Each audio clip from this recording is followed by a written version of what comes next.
This is Georgetown County News for June 2021. I am Maya Morant. And I'm Randy Akers. As we approach July, it's budget season for local government. Here's the latest for Georgetown County's fiscal year 2022 budget with Jackie Broach. Georgetown County Council gave second reading on May 25th to the county budget for the fiscal year beginning July 1st. The budget will include a tax increase and several fee increases. The fiscal year 22 budget is a total budget of $90,352,000.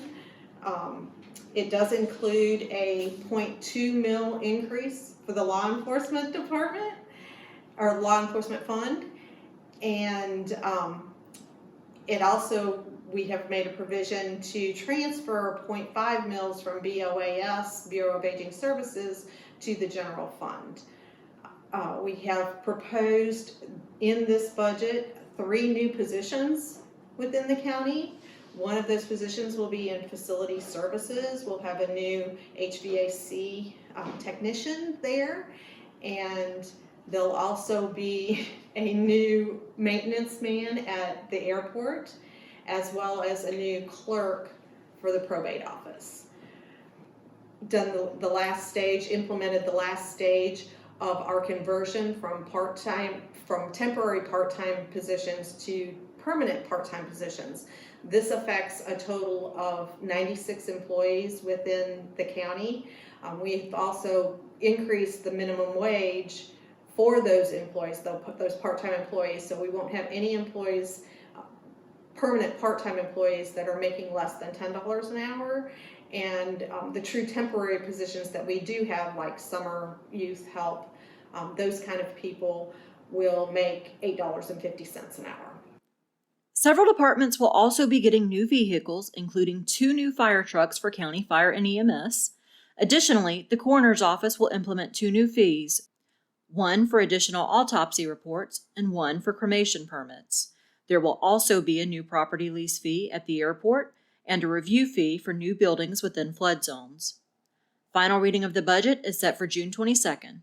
The budget will be available for public review online and in local library branches for a week prior to that date. On May 23rd, Georgetown County was co-host to a reinterment ceremony for the remains of 22 men and women who were enslaved on Hagley Plantation.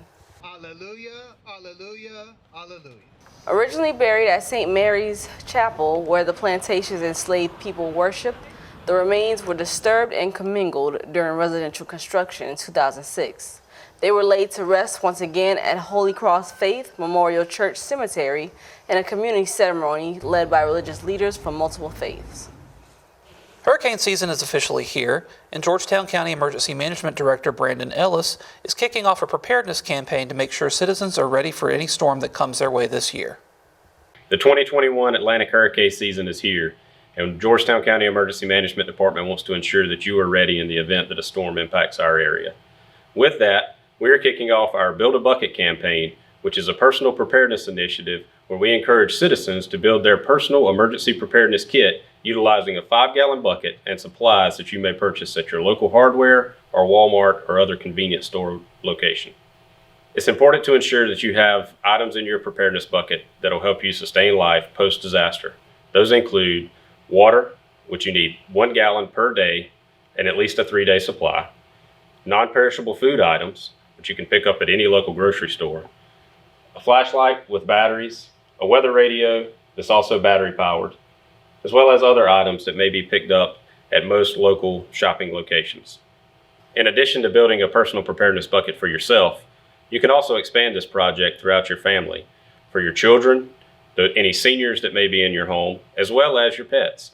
A complete list of supply needs will be found on our website, gtcounty.org. Please be on the lookout for a Build a Bucket event in your area. For more details, follow facebook.com/GCEMD. Affordable housing has been a big topic in Georgetown County lately. In Georgetown County, people are finding it harder to obtain places to live because of the lack of availability and affordability. The solution is affordable housing, which has caused some controversy because of varying definitions of what that actually means. What does it mean to me? It means that folks have options and opportunity to find adequate shelter in a place that is safe and secure and affordable. Now, the definition of affordable housing, which has really been the subject of conversation of late, that's a defined term.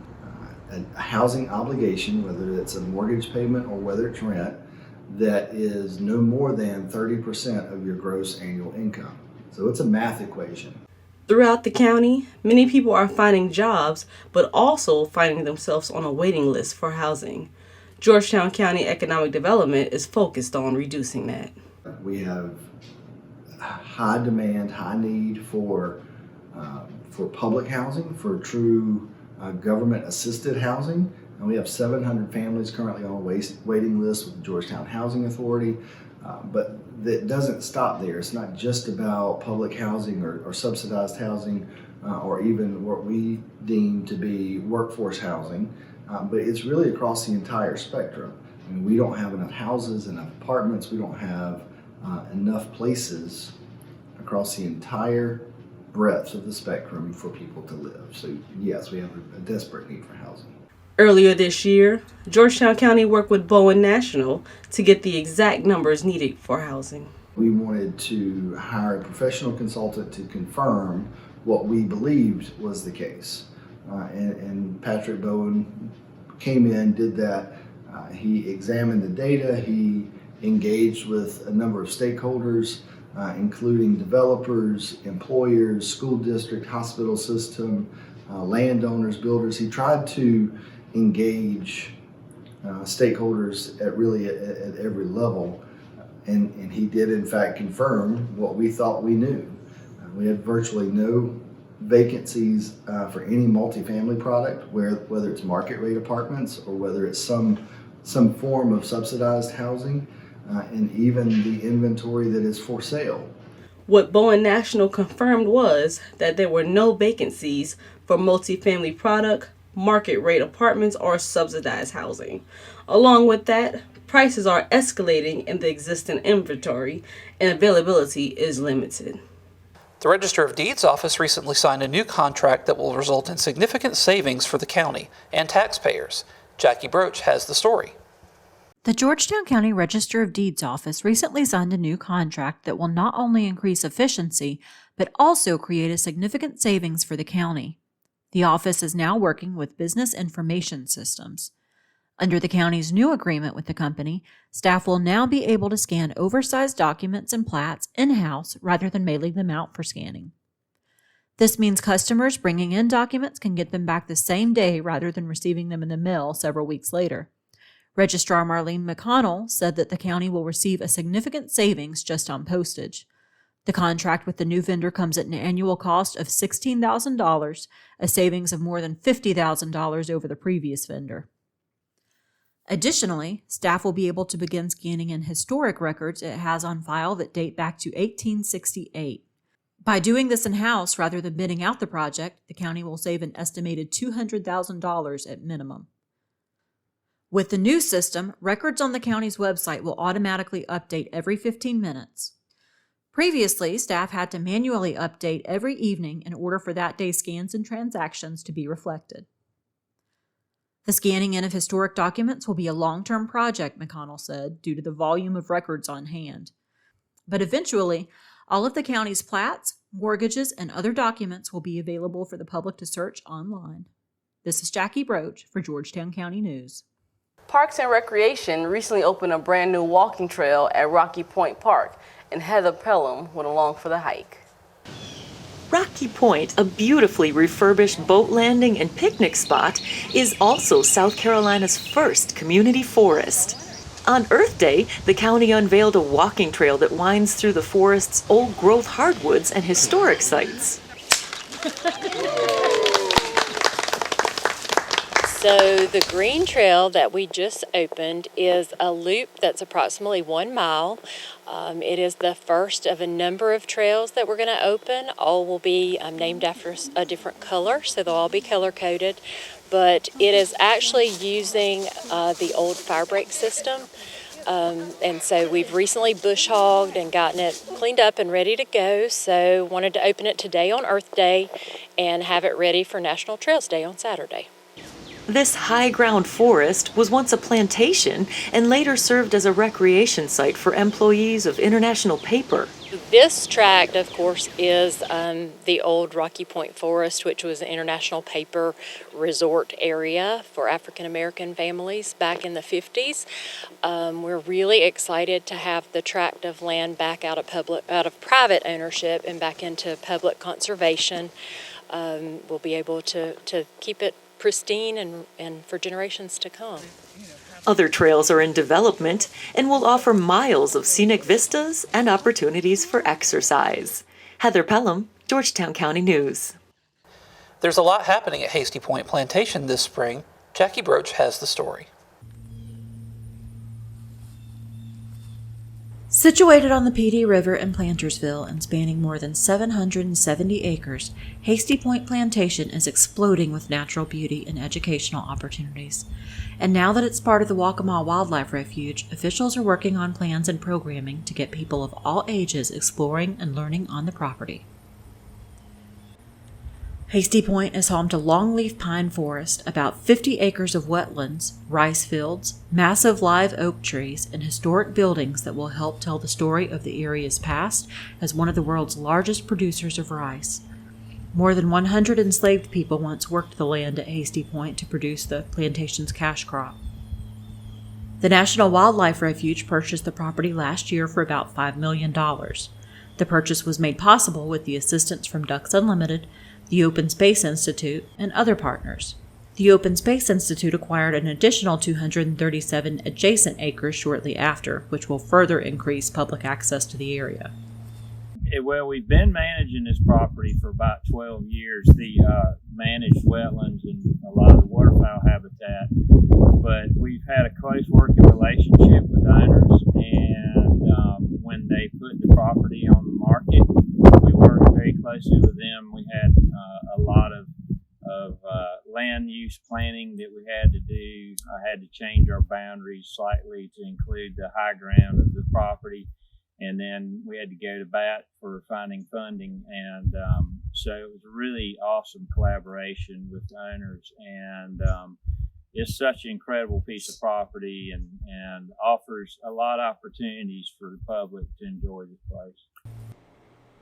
The plantation was purchased from Bob Schofield III, who acquired the property in 1979 and made his home there.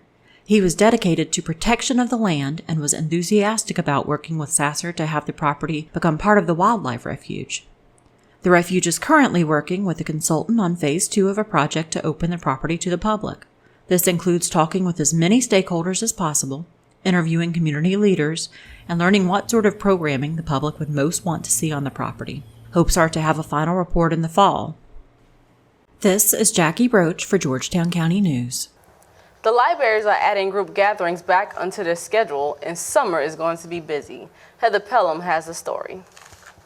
The Georgetown County Library is gearing up for a summer of fun for all ages, and folks can once again enjoy programs in person. Although the libraries have been open for book lending, computer access, faxing, copying, and research, this is the first time since COVID-19 that group gatherings are back on the books. Children ages birth to 5 years are invited to attend Mother Goose Storytime on Wednesdays at 10 a.m. at the Georgetown Library or Waccamaw Storytime on Wednesdays at 10:30 a.m. at the Waccamaw Library. All 5 libraries will feature the Tales and Tales Summer Program. Here at Georgetown, we're going to have Lego Free Build, we're going to have Craft Day, we're going to have all different kinds of things. We're going to have an Anime Day. So check in with all the libraries though, because all of us are a little bit different about maybe or what time or what day. You can keep up with what you're reading. At the end of the summer, you get a certificate and a reading medal, and that's at all of our libraries in the bookmobile. And each library has some neat collections of different books, different series that you would like, Dog Man, all those different series that are popular, we have them. So come in and check us out. Also, like Waccamaw has the darling fish tanks, and we have our Dewey Rabbit, so Dewey loves to be read to, so come by and check Dewey out. If you like to read or don't like to read, come to the library because we've got something for you. There are also great online programs which can be watched on Facebook or YouTube. Cindy Hedrick will share stories from her new book about SC Cares, the local exotic animal and wildlife sanctuary. Story times will be on Fridays at 10 a.m. from June 11th until September 3rd. On June 8th, 15th, and 22nd, the library presents Blueprint Summer Academy, an entertaining and eye-opening series to help you achieve your fullest potential. Local legend and national sports figure Irvin Blueprint Parker will share lessons learned as the founder of the Blueprint Leadership Academy, which inspires young people to reach exciting life goals. A native of Georgetown County who was a two-time All-American football star at South Carolina State University, Parker played 9 seasons in the National Football League with the Buffalo Bills, San Diego Chargers, and Seattle Seahawks. There are also chair yoga classes, in-person lectures and workshops, and more. For details, check out the library calendar at gtcounty.org. Heather Pelham, Georgetown County News. A county council member recently reinstated a local community tradition. Jackie Broach has more. In response to increased litter along the roadways, County Council Chairman Louis Morant organized a community cleanup in his council district, District 7, last month. Chairman Morant and members of the community from across the district met in community parks from Plantersville to Pleasant Hill on May 23rd to organize and spread out across northwestern areas of the county and pick up trash. As we ride through our communities and walk through our communities, you see their place all flooded with litter. People, for some reason, seem to throw their garbage out anywhere along the roadway. So we wanted to make sure that our communities are clean and to show that people really live here and people really care. People take pride in their community, really, and that's what we're trying to do, promote pride.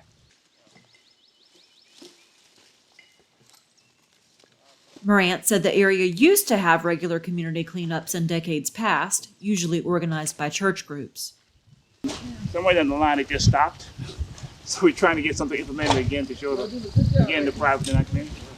And you see, people do care. You see, people showed up. So they do care. They need someone to begin the process. And that's where we are. Among those who participated in the event were youth from the Village Group, a nonprofit based in Plantersville that offers after-school programming and teaches young people to become future leaders. So we are here this morning after observing this litter every day, do something special for our community. I'm so happy that Councilman Morant took the charge and led us to this day and to be able to work together as a community, and particularly our young people. They are here this morning in force, wanting to make a difference, and they're doing it. I'm so proud of that. I want them to inspire, I've seen this happen so many times where young people inspire their parents and their neighbors by being involved. And this morning, while cleaning up our community, they can inspire their parent not to litter, not to drive by and empty the Walmart or the Wendy's bag or the McDonald's bag or any other kind of trash that we don't need in our community. And I'm hoping that they could understand the importance of our environment. This is our environment. We make it what it is. We want our kids to learn early on that this trash goes into our waterway and we don't have clean water. So the idea about clean water is that we have to keep the litter out of the waterways. And this is a good step in the right direction from an environmental standpoint. And we'll be teaching environmental standards this summer in our summer academy as well. Our kids understand that the water we have is all we have. We're not getting any more water. We're not producing any more water. We have to keep it clean and keep our community clean. That's what we have to do. During this first cleanup, the group collected more than 2,040 pounds of litter. Morant said he would like to see the cleanup become a regular event, taking place at least once a year. Anyone who is interested in organizing a cleanup in their community can do so by contacting Maureen Mulligan at Georgetown County Environmental Services. This is Jackie Broach for Georgetown County News. Georgetown County Parks and Recreation's adult sports leagues are returning to play after a year-long hiatus. For information on registration dates, as well as a calendar of other notable events during the month of June, please stay tuned. Thanks for watching.